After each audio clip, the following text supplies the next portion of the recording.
নমস্কার বন্ধুরা, সুপ্রিয়া রান্নাঘরে আবার একটা নতুন পর্বে তোমাদের সকলকে স্বাগত। আজকের আমার রেসিপি কলমি শাকের চচ্চড়ি। বন্ধুরা, এইভাবে একবার কলমি শাকের চচ্চড়ি বাড়িতে বানিয়ে দেখবে, গরম ভাতের সাথে খেতে দুর্দান্ত লাগবে। আর একবার বানিয়ে খেলে দেখবে বারবার এইভাবেই বানিয়ে খেতে ইচ্ছে করবে। তাহলে চলো বন্ধুরা, দেখে নেওয়া যাক আজকের রেসিপিটা কিভাবে বানানো হয়।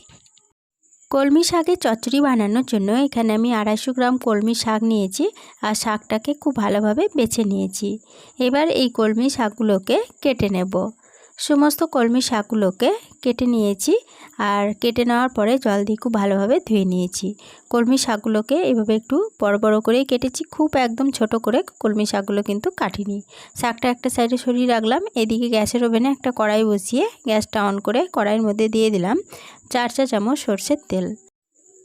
তেলটা যখন খুব ভালোভাবে গরম হয়ে গেছে তখন তেলের মধ্যে দিয়ে দিচ্ছি 2টো মিডিয়াম সাইজের আলু দুটোকে এভাবে ডুমো ডুমো করে কেটে জল দিয়ে ধুয়ে রেখেছিলাম। আলুগুলো দিয়ে দিলাম। এবার এই আলুগুলো তেলের মধ্যে বেশ কিছুক্ষণ নেড়েচেড়ে ভেজে নিচ্ছি। আলুগুলোকে তেলের মধ্যে 4 মিনিট মতো নেড়েচেড়ে ভেজে নিয়েছি। এবার এর মধ্যে দিয়ে দেব কেটে রাখা বেগুন। এখানে একটা মিডিয়াম সাইজের বেগুনকে আমি এইভাবে একটু বড় বড় করে ডুমো ডুমো করে কেটে রেখেছিলাম। বেগুনগুলো দিয়ে দিলাম। এবার এর মধ্যে দিয়ে দিচ্ছি কেটে রাখা কলমি শাকগুলো। সমস্ত কেটে রাখা কলমি শাক দিয়ে দিলাম। এবার এর মধ্যে দিয়ে দিচ্ছি স্বাদ অনুযায়ী লবণ আর দিয়ে দিচ্ছি খুব সামান্য পরিমাণ হলুদের গুঁড়ো।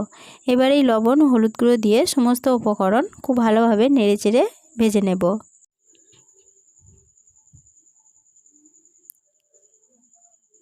লবণ ও হলুদ দিয়ে কলমি শাক ও বেগুনগুলোকে মিনিট 2 মতো নেড়েচেড়ে ভেজে নিয়েছি।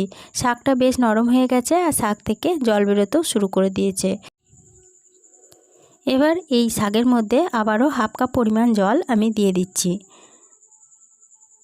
জলটা দিয়ে সমস্ত উপকরণের সাথে আবারও খুব ভালোভাবে নেড়েচেড়ে মিশিয়ে নিয়ে গ্যাসের ফ্লেমটাকে মিডিয়ামে রেখে একটা ঢাকা দিয়ে দিচ্ছি। ঢাকা দিয়ে এটাকে বেশ কিছুক্ষণের জন্য রান্না হতে দেব। ঢাকা দিয়ে শাকগুলোকে 4 মিনিট মতো রান্না হতে দিয়েছিলাম। 4 মিনিট পর ফিরে এসে ঢাকাটা খুলে নিয়ে সমস্ত উপকরণ আবারও একবার খুব ভালোভাবে নেড়েচেড়ে নিচ্ছি। আর এখানে আলুগুলো খুব ভালো মতো সুসিদ্ধ হয়েছে কিনা একটু চেক করে নিচ্ছি। আলুগুলো ভালো মতো সুসিদ্ধ হয়ে গেছে। এবার এই শাকগুলো কড়াই থেকে নামিয়ে নিলাম। নামিয়ে নেওয়ার পরে গ্যাসের ওভেনে আবারও কড়াই বসিয়ে গ্যাসটা অন করে কড়াইয়ের মধ্যে দিয়ে দিলাম 2 চা চামচ সরষের তেল।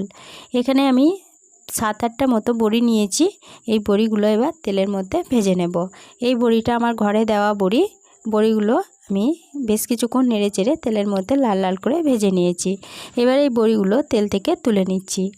সমস্ত বড়িগুলো তেল থেকে তুলে নেওয়ার পরে ওই বড়ি ভাজার তেলে ফোড়নের জন্য দিয়ে দিলাম হাফ চা চামচ 5 ফোড়ন, একটা শুকনো লঙ্কা, 2টো কাঁচা লঙ্কাকে চিড়ে। এবার এই ফোড়নগুলো ভালোভাবে ভেজে নেওয়ার পর ফোড়ন থেকে যখন একটা সুন্দর গন্ধ বেরোতে শুরু করেছে তখন এর মধ্যে দিয়ে দিলাম 5 কোয়া থেতো করা রসুন। এবার এই রসুনটাকে তেলের মধ্যে ভালোভাবে নেড়েচেড়ে ভেজে নেব। বেশ কিছুক্ষণ নেড়েচেড়ে রসুনগুলোকে বেশ লালচে করে ভেজে নিয়েছি। এরপরে এর মধ্যে দিয়ে দিচ্ছি সেদ্ধ করে তুলে রাখা শাকগুলো। সমস্ত শাকগুলো দিয়ে দিলাম। এবার এই শাকগুলো সমস্ত উপকরণের সাথে একটু ভালোভাবে নেড়েচেড়ে নিচ্ছি। 1 মিনিট মতো নেড়েচেড়ে নেওয়ার পরে এর মধ্যে দিয়ে দিচ্ছি হাফ চা চামচ চিনি আর যে বড়িগুলো ভেজে রেখেছিলাম সেই বড়িগুলো দিয়ে দিলাম।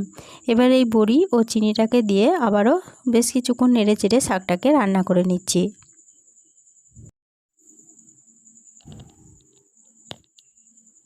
গ্যাসের ফ্লেমটা মিডিয়ামে রেখে শাকগুলোকে সমস্ত উপকরণের সাথে আবারও মিনিট 2 মতো নেড়েচেড়ে ভেজে নিয়েছি। শাকটা বেশ ভালোভাবে ভাজা হয়ে গেছে।